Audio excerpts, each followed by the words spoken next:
So with nail trimming,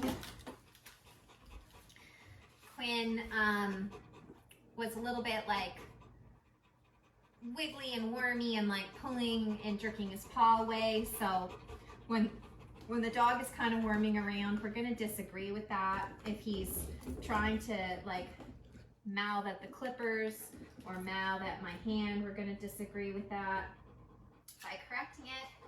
And we're gonna gently but firmly hang on to the paw, so I'm not gonna let him pull it out of my hand. Nope. If he tries, I'm just gonna correct it, help encourage him to relax. And then I'm just gonna go about clipping these gigantic nails.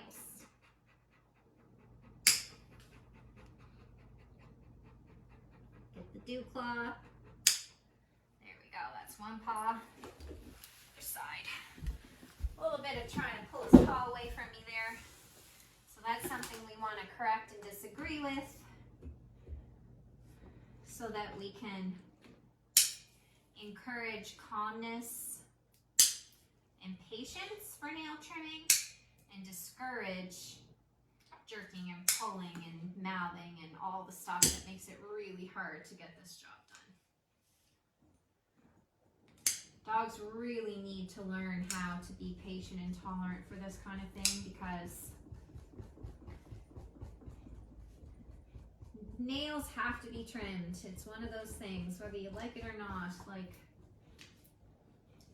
very much a mandatory health requirement to have good, healthy nails.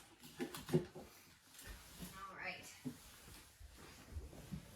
Same thing on the back feet. We also want to be careful too that when we are holding the dog's paws, that we're not pulling them out at like an uncomfortable or unnatural angle, but only in the directions that the joints naturally move. So like I'm not going to try to lift the hind leg up this way, it's only forward or back. So we definitely want to be fair to our dogs, make this reasonable and comfortable for them, but at the same time, like we also have to set firm expectations for their conduct and their behavior and their mindset and hold them accountable to that, so that it's also possible for us to do this kind of thing. Quinn has very big dew claws, 2 on the back actually. Woo! That's a thick one, Quinny. There we go. See the dew claw. And now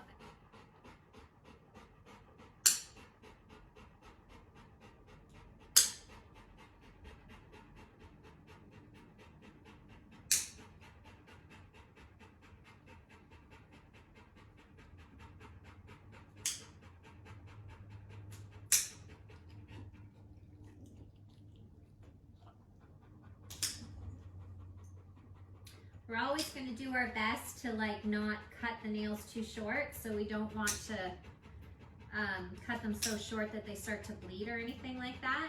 But every once in a while that does happen. Nobody does that on purpose, but sometimes accidentally they just get cut a little bit too short, especially dogs that have black nails, because it's really hard to see the quick. You can see it quite well with the white nails, like you can see the pink blood supply within the white nail, and you just make sure you stop short of that, so you're only cutting the very tip of the nail off. But if you do cut a nail like a little bit too short, there's some really good stuff called Quick Stop.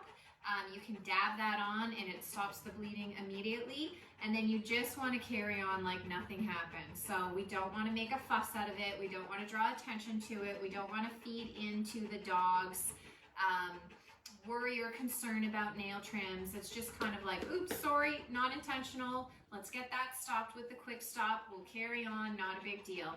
If we kind of treat it that way and we don't get worked up, very often the dogs will copy and they won't get worked up either. The dogs that do end up being really bad for nail trims, it's often because they have not been held accountable for good behavior after things like that. So very, very important that we kind of like set the tone and we don't create any unnecessary drama around nail trims, because the dogs can come up with all their own drama.